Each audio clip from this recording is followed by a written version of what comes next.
ধর্ম যার যার, উৎসব সবার। মেমারি থানার উদ্যোগে মেমারি ২ নম্বর ব্লক প্রশাসনের ব্যবস্থাপনায় প্রশাসনিক বৈঠক অনুষ্ঠিত হলো আজ শনিবার।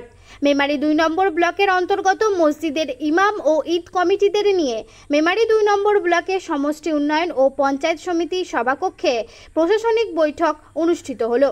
প্রত্যেক বছরের ন্যায় এবছর ঈদুল আজহা তথা পবিত্র কুরবানি যাতে শান্তিপূর্ণভাবে এই অনুষ্ঠান অনুষ্ঠিত হয় তারই পরিপ্রেক্ষিতে এই প্রশাসনিক বৈঠকের উদ্যোগ নেওয়া হয়েছে বলে জানান প্রশাসনের পক্ষ থেকে। পাশাপাশি এছাড়াও বিভিন্ন বিষয় নিয়ে আলোচনা করা হয়। এই বৈঠকে উপস্থিত ছিলেন মেমারি ২ নম্বর ব্লকের সমষ্টি উন্নয়ন আধিকারিক বিশাখ ভট্টাচার্য, মেমারি থানা সাতগেছিয়া পুলিশ ফাঁড়ি আধিকারিক অনুপ দে, মেমারি ২ নম্বর ব্লকের পঞ্চায়েত সমিতির সহসভাপতি গফফর মল্লিক, জেলা পরিষদের সদস্য, পঞ্চায়েত সমিতির কর্মাধ্যক্ষ, অঞ্চলের প্রধান, উপপ্রধান ও মসজিদের ইমাম সাহেব সহ আরও অনেকে। সব খবর সবার আগে, মানুষের সাথে, মানুষের পাশে। প্রতিনিধি মৃত্যুঞ্জয় যশ, MBS নিউজ। জানেন ভালো করে কিভাবে করতে হবে, তবু আমাদের প্রশাসনিকভাবে যেটা বলার বিডিও সাহেব এবং সভাপতি সাহেব বলেছেন, সহসভাপতি সাহেব, তো আমি আমার তরফ থেকে স্যার তো বলেই দিয়েছেন, আমার নতুন করে বলার কিছু নেই।